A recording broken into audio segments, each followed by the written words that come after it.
Hello learners, I am Dr. Subodh Kesharwani, working with Indira Gandhi National Open University in School of Management Studies. The topic which I am going to talk today is research design. I think we have a very elaborative sessions on research. We have talked a lot on research methodology. We have talked a lot on various aspects of research. But the topic which we are choosing today is research design. And when you are talking about design, you are talking about how you are going to initiate a format. So what I mean to say that when you talk about this particular research, you have to see that what exactly the research methodology is, and this if you talk about the research methodology and statistical analysis, this is part of our MCOM program, and we have already touched on the first block, that is research and data collections.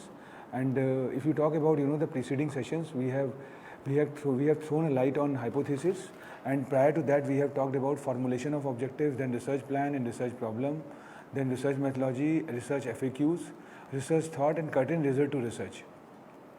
So if you see this particular research, I think research is the backbone when you talk about the particular aspect, and as far as the research design is concerned, which we are going to discuss today in a more elaborative manner, it talks about how you are going to plan your research. And when you are talking about the research planning, which we have already talked about, this is a overall planning of the research and the design which we have.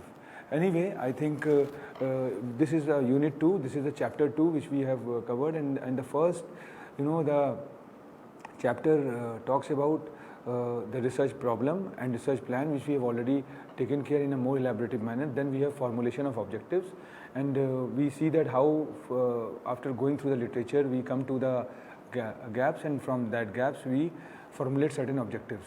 And when we formulate the objectives, then afterwards what happened, the hypothesis comes into picture. And in our preceding session, we have seen that how the alternate hypothesis, how the null hypotheses are there, and when to accept the hypothesis, when to reject the hypothesis. So this we have already covered in our preceding session. So today's session revolves around the research design. And what we have talked about, that when we talk about the research design is a very important thing, because it talks about from underneath to pinnacle, and how you're going to plan your journey while when you are in the process of doing the research. So we will cover the functions of research design, components of research design, and there are certain the studies and tests. So we are going to throw a light on that. That is a pre-test. So, and as far as the post-tests are concerned, like the testing of hypothesis, that we will exclusively deal when we will in the third blocks. So anyway, this is a genesis behind the research design. It starts with the topic, then questions, then variables, then data, then results, then discussion and conclusion. So if you see this particular thing, we see that the topic, we start with the topic, and then what happened, we have certain questions in our mind which we reframe it, and sometimes what we used to do, we float these questions to the respondents, and then the methodology comes into picture. There are certain methods which we have talked about, like survey methods, interview methods, or the case study methods, or the pedagogy which we are using. So afterwards what happens, then we are going to operationalize these variables, and we have independent variables, we have dependent variables. In this particular slide, in this particular presentation, we will also talk about how this dependent variables and independent variable works, and is there any correlation, is there any linkage between the two. And when we talk about all these variables, we will talk about definitely about that. Then the data comes. We have talked about data, and data is a something which is a very important ingredient when we talk about the research, because the data varies with the change of scenario, change of circumstances. So how we are going to collect the data when when there is the favorable circumstances, when there is an adverse situation. So collection of data, tabulating the data, then using the data as per your convenience, as per your need, that is also going to play a very important role, because when you talk about the data is in big shape, like your universal is there, then from there you do certain sampling, and when you talk about the sampling, you try to take into consideration certain models like random sampling or convenient sampling. So we will talk about all those terminologies, because that as far as the research methodology is concerned, as far as the statistical analysis is concerned, this this data and this sampling methodology, what we are talking about, is going to play a very important role, and it had a great impact also. So then you know how you're going to analyze the results, then interpreting the discussions, and finally concluding and summarizing. So this is the structure, this is the a procedures, a movement starting from the choosing the topic and then end to the conclusion. And you see this particular image and you come to know that that we have certain the layers, and when you are working systematically through these layers, I think the design of the research is going to be depicted by that. So research design is nothing but the procedures, the modus operandi you are going to follow, and how you are going to use this. That is more important. So there are certain questions which are coming while framing the research design, and it's not like that there is any thumb rule or rocket science behind that. Based on the circumstances, based on the individualistic approach, the research design need to be developed and created. Sometimes what we observe that for the particular jurisdictions, or when researchers is confined to the particular domain, then he or she has to follow a different modus operandi, and when he or she is having a different format, then he or she is going to do that model. So, and there are also certain good examples and there are certain bad examples. When we talk about the good examples always talks about that how you are going to reframe your research, and taking the circumstances into consideration, taking the situations into adaptability, and how you are going to adapt it. Because if you are not going to adapt the situations or the circumstances, you will not leads to a purpose for which you have started your research. So what I mean to say that as far as the research design is concerned, there are certain the bad examples. Like sometimes what we observe that when we study the literatures, when we go through the certain literatures and we start reviewing it, then what the problem comes, that we try to follow that same procedures, the same research which had been conducted in the Western world, and when we are doing the replica of it, when we are doing the replica of the research, then we try to adapt that modus operandi and that the tools research tool or statistical analysis, so that we can lead to the same conclusion. But it not happens, because if we do the consumer behavior research of the Western worlds vis-a-vis e-commerce or m-commerce, I think when you talk in the Indian scenario, or you talk about the metropolitan cities in India, I think the whole research has to be reframed again, and whole research has to be conducted in such a manner that it takes into consideration the indigenous flavor. On the other hand, what the researcher used to do, he or she tries to follow the same modus operandi what the Western world had done in their research. So I think that is where you have to lack, and this is where the research design is going to play a very important role. And if you talk about the research design, what is the study about? Like the first question which comes in the mind of the grassroots researchers, that what is this study about? And if this study is about certain things, then you have to start your journey from there. And why is the study being made? It's not like that somebody had done a research in the Western world and and you are also going to do the similar kind of research in India. So when you are going to do the similar kind of research, I think certain gaps are there which exist there, but when you move into the Indian perspective, I think the gap need to be replaced or changed. So the moment you change the gap, I think the objective need to be reframed again, and then the hypothesis and everything could be jumbled. So what we observe, that one has to take care that why you are doing the research. You are doing the research because there is a need-based analysis, there is a need of it, or already someone had done that, and you just want to do the icing of the cake which already had been developed. It's not like that. When you are talking about the research, you have to do everything from underneath to pinnacle. You have to first develop the cake and then do the icing. It's not like that you can take the existing cake and just do the icing and finally do the window dressing and come up with the thing. So in that case, what will happen, the result will be quite biased in nature, and it is not going to fruitful to the society by and large. So these first two questions is very important, that why is the study being made, and if there is a need of the study, then you should do that. If there is no need of study, then you should take the topic which is quite burgeoning in nature. So what I mean to say that these are the parameters which need to be taken care, and there are certain questions which need to be answered in the very preliminary stage, in the very beginning stage. If you are going to get the answer, if you are going to provide the answer, or try to narrow down these certain questions and come to the conclusion, I think very easily you leads to a very good situation. So where will the study be carried out? And like jurisdiction is going to play a very important role, and if someone had done a research on a pan-India basis, and if you are going to take a similar kind of research, I think somewhere the overlapping is there. So then you should narrow down yourself that you are going to consider certain states of India. So where will be the study be carried out, and why this question had been asked? Because this question is talking about the universal, that which could be a universal and which could be your sample. So if you are universal is no doubt a bigger circle, and sample is from there revolves around that particular circle, and you are going to do the research. But on taking the sample, it could be random sampling, it could be convenient sampling, or the different kind of sampling. When we throw a light on this particular term called sampling, there we are going to cover certain terminologies which are linked with that. So what type of data is required? Whether it could be, sometimes what happen, we believe in, collecting the primary data or first-hand information, but secondary data there plays a very important role.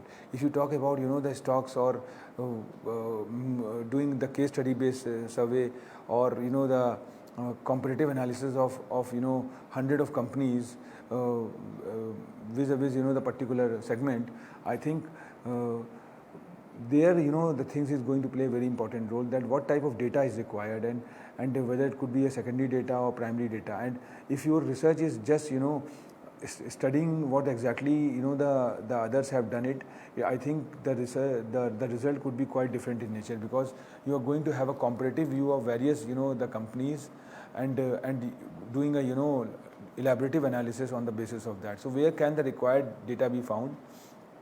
And now this is more important, because if you are not familiar with your respondents, if you are not knowing that how to float the questions, and to whom to float, giving the answer, it's their cup of tea, it's their discretion. But as a researcher, you should know that where you are going to float your questionnaires, and who could be your respondents. Maybe sometimes what happens, these respondents are hidden in nature, but on the other hand, you have to see that how these respondents are going to reciprocate. And because there's a very famous quotation which says that there are eggs and there are China eggs. If you talk about China eggs, the China eggs is the proverb which says that they never reciprocates. If you send them a questionnaires, if you provide them a virtual copy or a physical copy, they will take the questionnaire, but they will never reciprocates. So in that case, what happens, your research becomes stagnant at certain time.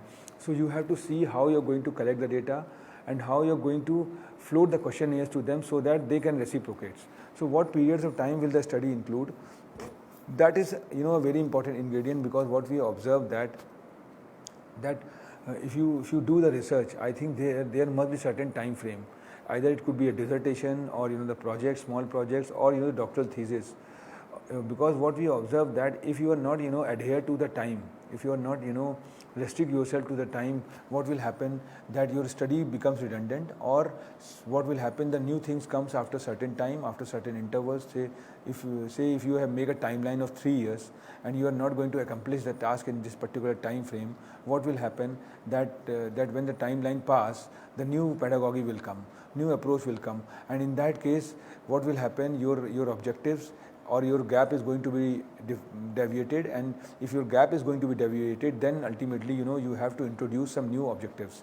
And if you are not in a position to introduce new objectives, ultimately what will happen, the research becomes redundant. And if you introduce the new objectives, ultimately what will happen, that this is going to create certain issues. Your question is going to be reframed again, and respondent's opinion will again differ from one another, and then you will be you require some more time to accomplish the task. So what will be the sample design, and how you are going to design the sample, and that is more important. And when we have an exclusive session on sampling, I think we are going to talk on in a very elaborative manner that what could be a sample, because choosing a sample is a very important aspect, because it's really cumbersome for the researchers to go through all the sides of the universal. So in that case, what the researcher used to do, he or she follows the procedure of sampling and try to collect the data from different ends, so that if we have taken the universal, say pan India could be the universal for any research. So what could be the model that all the jurisdictions of the India need to be covered. Like if you talk about pan India research, then certain states need to be taken care, and what are the parameters of choosing the particular states. It's not like that you can randomly choose this state or that state. There must be certain justification, and that justification need to be depicted while you are initiating a research. So what techniques of data collection will be used, and that we have already talked about, and how you're going to collect the data, because there are certain ways, and when you're going to collect the data, it should be in a different mode. So and how will the data be analyzed, because here the SPSS software, eViews, or the statistical software, which is going to play a very important role. In what style will the report be prepared, and finally when you are going to accumulate all the data, how you are going to present your report, because presentation is also a very important ingredient. If you are not able to present the things, like certain chapterization is there, like the first chapter talks about the preamble part or curtain raiser or introductory aspects. Second would be the research methodology. Third would be the data interpretation, and fourth will be how you're going to analyze the data, and finally you're going to conclude. So this could be the model which always apply, and these are the standard format which one has to follow. And when you're talking about the research design, I think one has to quite cautious while designing the research. So anyway, I think if you talk about the research design, in the words of Fred and Kerlinger, it is a plan, structure and strategy. So because research outline, plan and blueprint, it's also known as research outline, plan and blueprint, but on the other hand, it is basically a plan, structure and strategy. The plan includes everything the investigator will do, from writing the hypothesis and their operational implications to the final analysis of data, because what you observe that when we have found certain gaps, and on the basis of gaps certain objectives are there, we have already emphasized a very in a very elaborative manner that objectives could be in your fingertips, it could not be more than 5. There is no such thumb rule, but when you are having 5 objectives, and if you are doing a research revolves around this particular 5 objectives or 3 objectives or 4 objectives, I think you can strengthen your research in a more systematic or strategical manner. So the structure is the outline, the scheme, the paradigms of the operations of the variables. And if you talk about the strategy includes the methods to be used to collect and analyze the data. Because if you are not having a strategy to collect the data, because we have already talked in our preceding sessions that right now the data is changing with the change of time, and it's quite juggling in nature. And there was a time when data was just merely 2-3 things, but right now the data is changing with the change of time, and the way technology is changing, we are moving. There's a great paradigm shift now. We are moving from text to this picture format, this graphical format, and then we have video format. So data is now no more a text data, but it could be a video data also, which could be a real-time data. It could be a data which could be movable in nature. So how you are going to acclimatize yourself when you are when you are dealing with the contemporary kind of data.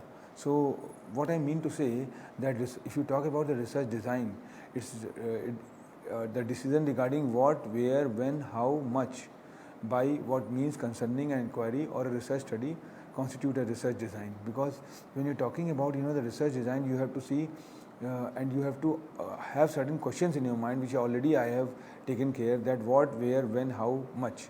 So the research design is a master plan specifying the methods and procedures for collecting and analyzing the need information.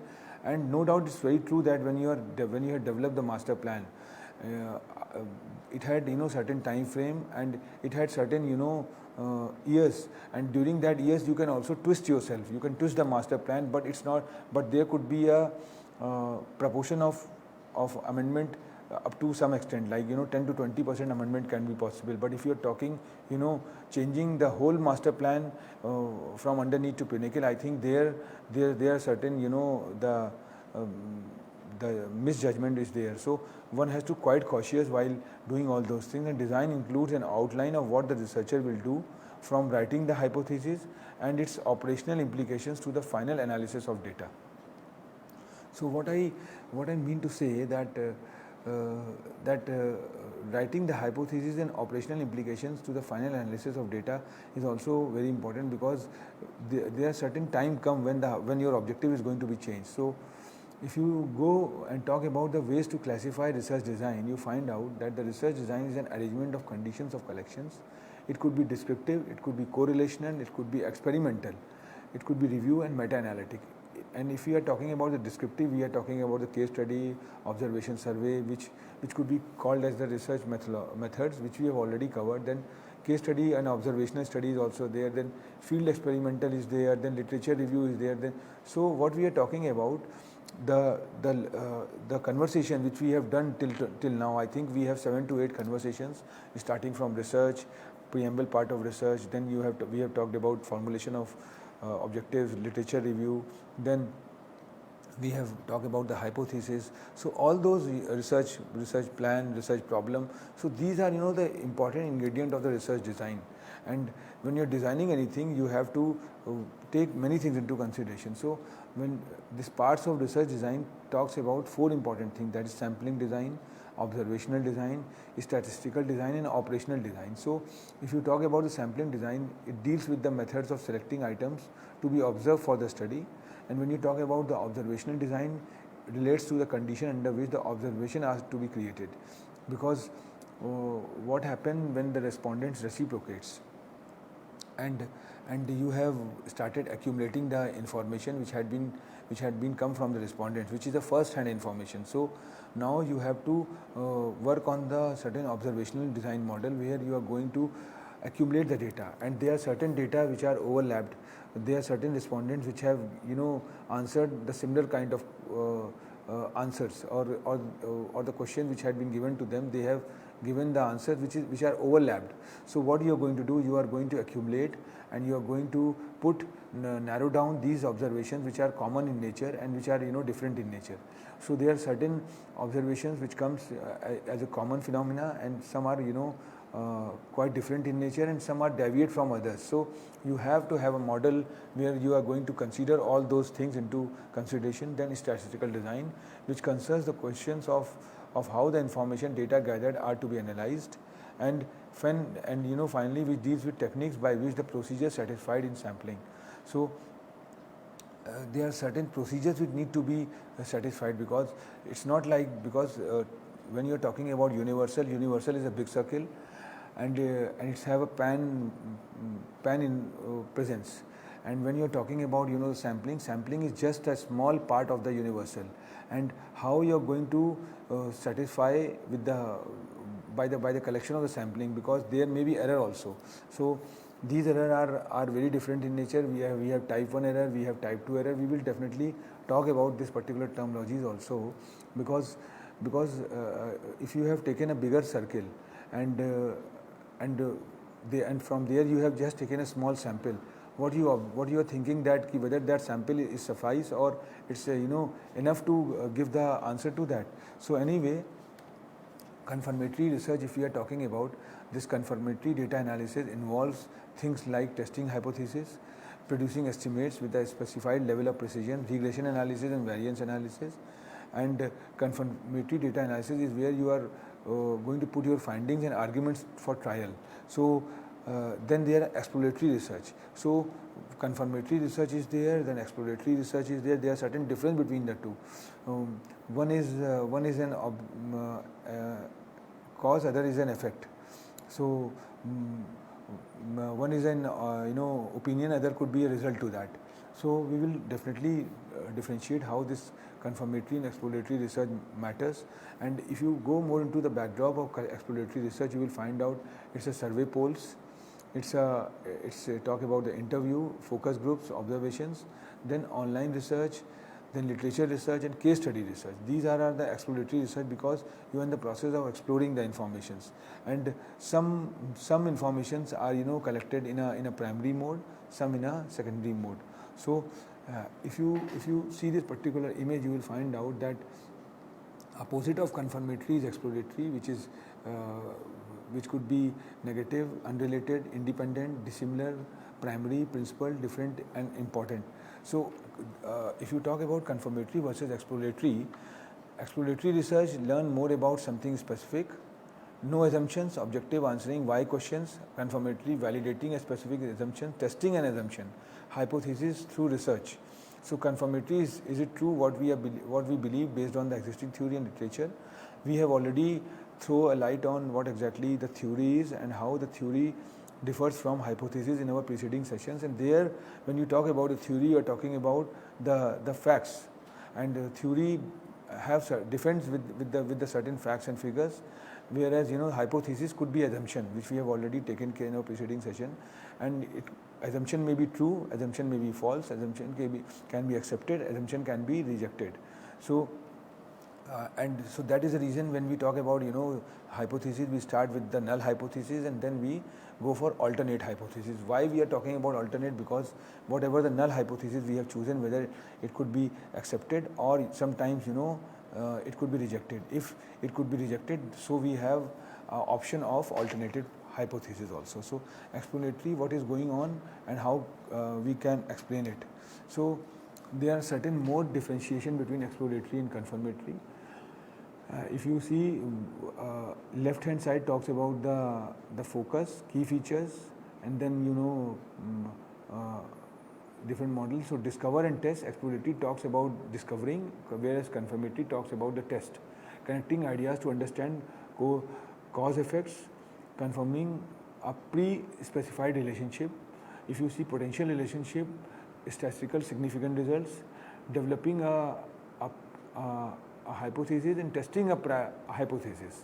So, and finally, maximizing the confidence in conclusion. And how the confidence will come? The confidence will come when you get the concrete results in your hand.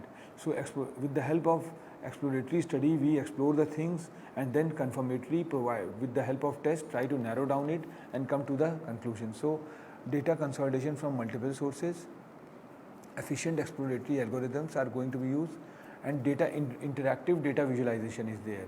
So highest accuracy if you talk about the confirmatory, variety of statistical calculations, and there are certain hypothesis testing methods. So when we are into our third, having 20-30 rounds of discussion, then when we start testing the hypothesis, I think this is where the role of confirmatory is going to play a very important. So exploratory is type 2 error, whereas confirmatory is type 1 error. So there are certain more difference if you talk about this when you are going to conduct the confirmatory study, it summarize and interpret the results. Now what I was talking about, this independent variable. So there was a term called variable. So this cause and effect relationship is going to be there, and when you are going to talk about the cause is manipulated, effect is measured, independent variables, and you have dependent variables. So independent variable changes in the independent variable can give the dependent variables, and like amount of water, changes in the amount of water and plant growth rate. So this, when you're talking about this model, so one is exposure variable if you talk about independent, other is outcome variable. One is control variable, other is controlled variable. Explanatory variable and dependent variable talk about explained variable. So if you talk about independent variable, it's more manipulated, and when you talk about dependent, it's more response variable. The very good example is it's mentioned here that 2 plus 2 equals to 4, which is considered to be where the first two, the prefix of the 2 is constant, and the dependent variable is 4 and independent variable is 2. If there could be any change in the second 2, like if we make it 3, so 2 plus 3 equals to 5. So change in the independent variable can result in the dependent variable. So what we observe that there are certain constants which always stay the same, and like there are certain data. So the secondary data is there, and when you are going to make certain changes with the help of this primary data, I think these are considered to be the independent variables. And then when you put the independent variables, and if you are going to make any change in that independent variable, automatically it will affect, like 2 plus 7 equals to 9. So the change in the second variable, like if we are making 2 with replacing 2 with 7, I think then 2 plus 7 equals to 9. So now the dependent variable also change, and that is there. So this is the way of changing in the dependent variable. And when we go and talk about more about this particular thing, we definitely see how things are going to be changed. Now, as far as this particular chapter is concerned, we are going to wind up this particular chapter now, and if you see the contents available on our online portal or in a text format, you will find out the pilot study is also there at the end of this chapter. So small trial versions of proposed study, if you talk about any part of the study could be tested. The validity of measures, example given, questionnaire measures, what is supposed to, this is part of the, because when we talk about the pilot study works as a pilot project, and maybe that pilot study can be carried forward, and maybe it can stop at that juncture. So but it all depends like how you are going to do that. So effectiveness of procedure, example given, does it take too long, are the instruction too complicated, have any steps been left out?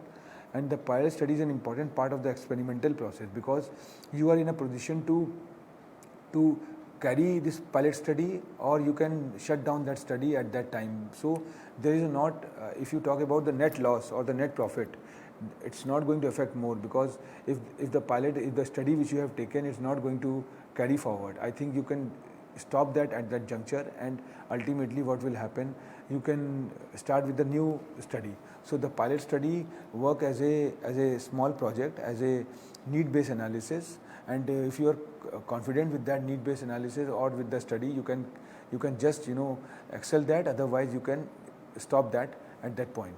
So this is a model, and there are certain steps in the pilot study. It starts with the problem formulation, then hypothesis settings. We have already thrown a very elaborately about the hypothesis, and we have seen that how the hypothesis is going to be created, and how the gaps are going to be explored, and then objectives are there, and then from that objectives the model is going to come up, and how you're going to set the objectives. So based on the certain objectives, you have as much as hypothesis and as much as alternative hypothesis also. So define objectives, determining scope, research design. Research design, we are here. We see that how we have designed the research, and if you see this particular hierarchy, that how we are moving, we start with the problem formulation, we start with exploring the literature, then setting the hypothesis, then defining object, like we are setting our target, and then research design, then pilot testing. Pilot testing is what we have talked about, the pilot study kind of thing which we are talking about, then data analysis, testing of hypothesis, and then findings, and then prescription. So we will apply certain tests as far as the hypothesis is concerned, and we see how the results are going to come up.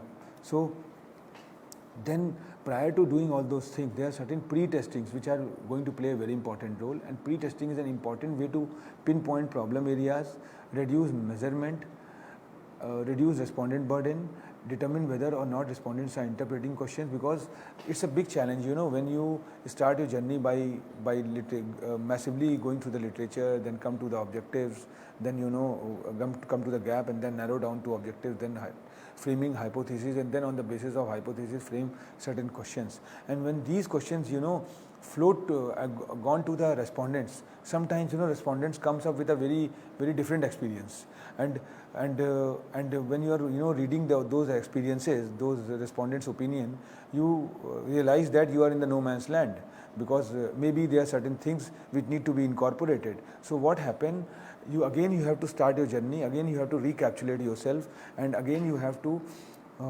do the things from scratch. So when you talk about the pre-testing is something like like you are just doing a small test and trying to find out that whether this model or this modus operandi which you are choosing is have a long term impact, or the certain changes is going to come. So that is very true. It's not like that in research it is there. If you talk about the automobile industry, I think when automobile giants come up with any product, or the innovative product, they do lot of the pre-test, or they do pilot studies, and they do lot of pre-test. The intention is very clear. They want to know what exactly the shelf life of the product is, and maybe if the product can come into the market, what different kind of errors could be there, and if that errors can be diagnosed in the very beginning stage, they try to shut down it at that juncture only. So this is the genesis behind the pre-testing, because pre-testing is a very important, having a very great impact, because when the product goes to consumers, and if the consumers give the opinion, like the post uses of the product, and if the negative comment comes, if the adverse comments comes, in that case what will happen, the brand images sometimes sabotages. So if you are going to rectify or come out from all those things, you have to have a pre-testing model. So this pre-testing is a very important ingredient, and this can provide us certain ways by which we can rectify. So it's purely talking about how we can rectify ourselves too, and finally to evaluate the reliability and validity of the survey instruments prior to the final distribution, because rather if we try to resolve the issues at our end in the beginning stage, and come up when the product is at the final stage and float it to the consumers, or the research will go to the respondents, and it could be foolproof, definitely it have a great impact. So I think we have talked a lot about research and other things, and research design is a very important ingredient. It's not just merely a design of anything, or having a physical presence or the virtual presence or the front face. It's a back face also. It's just a combination of the back end and the front end. So it's not like that when you talk about the design, you have to talk about the presentation, and in the backdrop you find out you are no more systematic in that particular aspect. So when you're talking about design, you have to integrate yourself in such a manner that there must be a linkage between the back office and the front office. So this research design is no more talking about the one of the ingredients, but it gives the holistic integration of the research. I think we have talked a lot about this thing, and in our next session, which could be a next chapter now, we will start with that, and whatever the terminologies which are coming in due course as far as the research is concerned, we will definitely have an elaborative view on that. Thank you very much. Thank you.